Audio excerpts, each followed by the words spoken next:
How many friends am I going to make if I take off all my clothes and run through a shopping centre naked, trying to hug people and say, won't somebody please accept me as I am?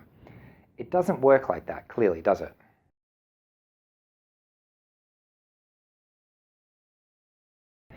So it's no secret that trying to make friends is one of the biggest challenges for a lot of people on the autism spectrum.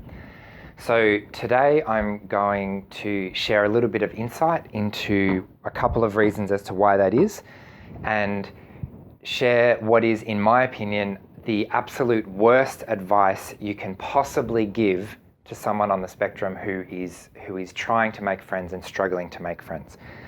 So when I think back to my childhood, especially my sort of early primary years, those kind of really early childhood years, I didn't know that I was supposed to copy everyone else around me. So I was the kid in kindergarten where everyone else was copying the dance moves of the teacher, and I was just looking at everyone else thinking, oh, this is really strange. Everyone else is doing the same thing. I wonder why. How curious. So it's like I just completely lacked the instinct to copy everyone else and fit in and do what everyone else was doing. So because of this, I ended up just doing whatever I felt like. And the natural consequence of that is I ended up not being included in what the other kids were doing. So it became harder and harder to relate to the other kids my own age. And then pretty soon, as we started growing up, they started assuming that I didn't want to be part of them, that I didn't want to do whatever they were doing.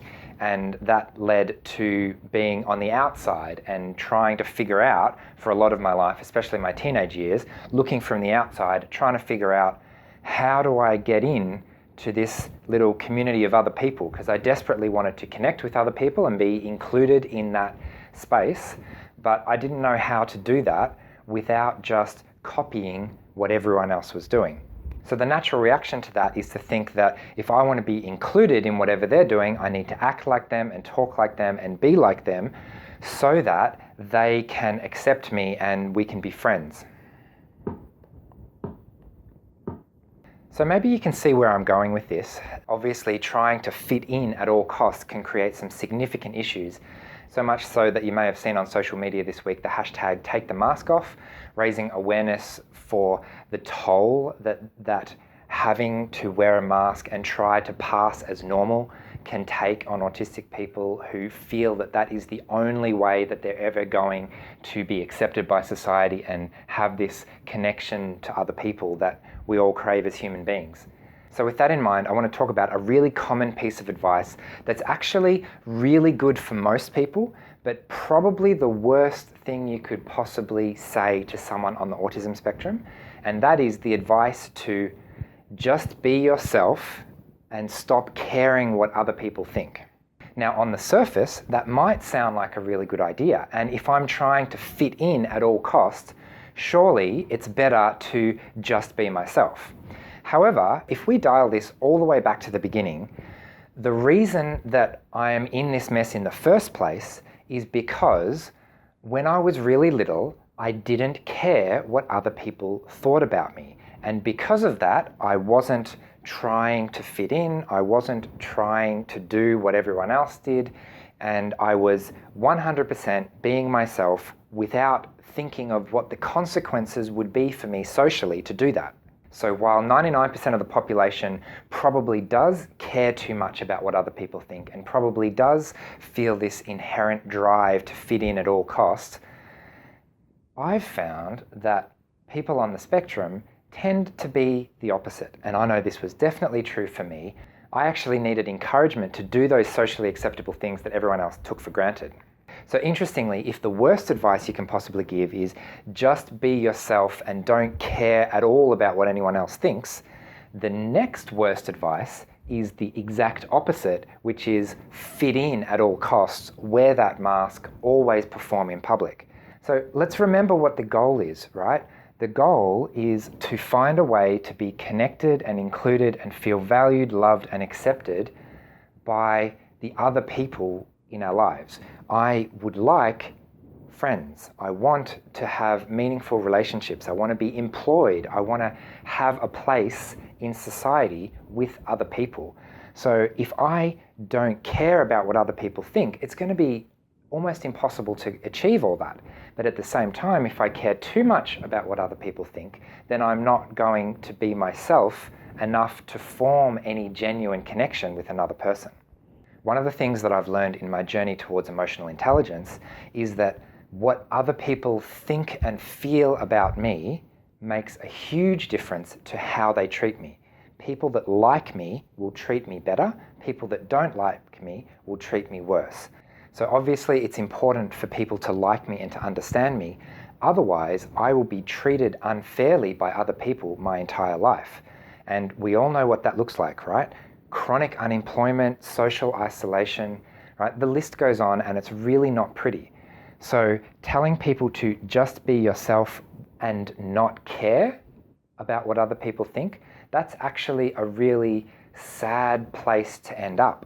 And unfortunately, it is the message that I hear from a lot of, especially adults on the spectrum, who have been so burned by trying to fit into society that they say, no, that's it, I'm not trying anymore, I can't try anymore, I'm just going to accept the rejection of society, I'm not going to try and connect, I'm not going to try and make friends, I've given up on making friends, I've given up on trying to find meaningful relationships. And that is not a fun place to be. So my message instead is do not give up on making meaningful connections with other people. It's 100% possible to be yourself and find that connection and inclusion at the same time. It's all about finding a socially acceptable version of what being myself looks like. So if I go out in public, I don't want to cover myself up. I want to express myself in a way that is going to be received well by others. A good analogy is like wearing clothes, right? My body is perfectly fine exactly how it is, but for social reasons, when I'm on camera, when I'm in public, I wear clothes over the top of my body to express who I am in a way that is socially acceptable. To strip off everything and say, this is the raw, naked me all the time, 100%, that is not in a format that allows people to receive that well. How many friends am I going to make if I run through a shopping centre naked saying, won't somebody please accept me exactly how I am? It doesn't work like that in society. Everyone has a version of themselves, ideally an authentic version of themselves, that they put forward in any given situation. There are things that I say and do when I'm home alone that I would not say and do in a professional setting, for example. Am I less myself in the professional setting? No, hopefully not. Hopefully my professional version of myself, my on-camera, for example, version of myself, is still an authentic version. It's just the version that is appropriate for what I am doing right now. Sometimes people call this the socially constructed self. It's still myself. I'm still being myself. It's just the side of myself that I'm going to show to any given person at any given time to maximize my chance of connection with that person and being included in that setting. Okay, well, I hope I've been making sense today. I really want to support the Take the Mask Off campaign because it's really important that we don't cover up who we are to try and fit in, because that prevents the possibility of genuine connection with other people unless we can be ourselves first. But on the other hand, if I don't care at all about what other people think of me, I've essentially given up on trying to make that connection and trying to be included in the society that I live in. And that can have some pretty extreme negative consequences, unfortunately. So thanks for watching. I hope you've enjoyed that. I'm clearly very passionate about this topic of inclusion and helping people build that genuine connection. So please share this video if you'd like to support the Take the Mask Off campaign. And yeah, I'll see you another time. Bye. If you like this video, please give it a thumbs up and hit subscribe for weekly content just like this one. If you'd like to get even more involved, you can join the discussion on social media or support me by becoming a patron. Finally, I value your time, and you'll notice all my videos are ad-free. So please help me to cover what you want to hear by leaving me a comment and telling me what you think. So thanks for watching, and I'll see you another time.